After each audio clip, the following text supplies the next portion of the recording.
Line 1. Hello, Danny Dumaresque. You're on the air. Yes, good morning, Paddy. How are you? Doing fine this morning. How about you? Oh, good. Trust you had a good vacation. I had a busy but pretty good vacation. I won't really call it a vacation, but yes, I had a nice break. Yes, well, I have been certainly busy. Didn't get to take much of a break, maybe soon, but I'm calling you this morning, Paddy, on what I certainly classify as a very serious matter. I, as you know, have been a part of the application to the Public Utilities Board by the utility Newfoundland Labrador Hydro pertaining to the purchase of the 100-megawatt generator for installation at Holyrood. Mm-hmm. And as you know, we had the right as interveners to request information from Hydro, including copies of the contracts and tender documents and so forth. And I did that in late May, and they were supposed to reply in June, and then it was the end of July. And finally, last Friday, we received the documents that had been requested. And so since then, I have been poring over the information.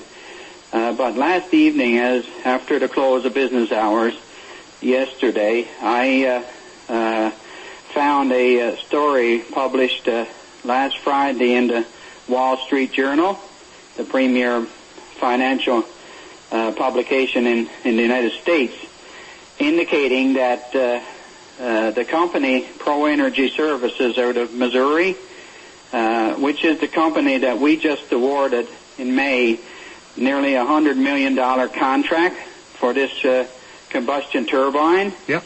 That this company is now under investigation by the federal and prosecutors, FBI, the Security Exchange Commission, prosecutors in the New York State Prosecutor's Office, and I read to you one part of it saying that people familiar with the matter said prosecutors in the Justice Department's criminal fraud section are reviewing the actions of Pro Energy for possible violations of the Foreign Corrupt Practices Act, which prohibits offering foreign government officials improper payments in exchange for a business advantage. This is a most serious investigation, and this morning I promptly advised the Public Utilities Board and all other interveners of this information. But equally, in my letter to the Public Utilities Board this morning, I have advised them, and I quote, "Although I have only received the contract and other documents between our utility and this company for a few days, the information to date raises real concerns about the integrity of the tender process, the prudence of the procurement strategy, the reliability of the generation asset, and the cost of the equipment contracted. And now, Paddy, I am seeking my own legal advice, which is being provided to me on how and what I am going to submit to the Public Utilities Board as a part of the official process. But needless to say, I am concerned on the basis of the information that I have about the reliability of this turbine, and I'm concerned about how much we paid for it and did we actually get value for money. And, of course, when you have a story like I just quoted from being published on the Wall Street Journal last Friday, it certainly raises the extra, I guess, concern about who we are dealing with. Well, I'm going to search out that story and see what more I can find out about it. Now, of course, it's anytime there is those types of allegations levied at a company that we're doing business with, we should be concerned. And the same thing went for SNC Lavalin. We talked about that for quite a long time. The big issue that you bring up here for me is the value for money and how we've evaluated the particular unit that we bought. I'm going to find out all I can on this, Danny. I'm glad you called down. And anything else you want to say about it? No, that's all that I can say on advice that I've been given. That's all I can say at this time, but I wanted to just you and your listeners know that I have taken the action that I think is most responsible at this stage and advised the Public Utilities Board, of which I am a legal authorized intervener, of the information that I got yesterday and the information that I have concluded after getting all of the documents from Hydro over the weekend.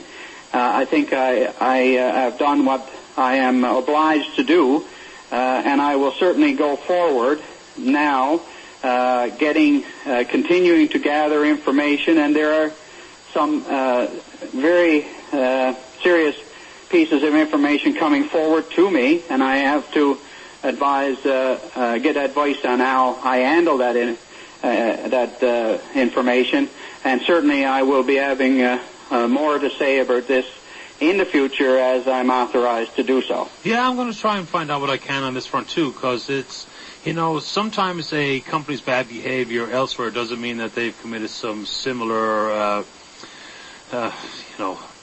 terrible behavior, and whether that be corporate and or with misrepresenting the quality of the equipment or whatever the case may be. But I'll find out what I can too, and I'm glad you shed some light on it this morning, Danny. Thank you. Yes, let there be no misunderstanding. I'm not leveling any charges. No, I know, and that's important not to, but it is also important to know who we're dealing with and some of the reputation and past issues. Yes, and as I said, I am now in possession of information as a result of the answers that I've been given by the utility that leads me to have significant concerns about how the tender process was undertaken and the reliability of the generator that we have been contracted. And as I understand it, by the end of this month, we will have paid out nearly $70 million to this company in the United States. And, of course, I don't want to think this, but in the event that that company gets indicted, it's quite reasonable to conclude that all of their business could be frozen.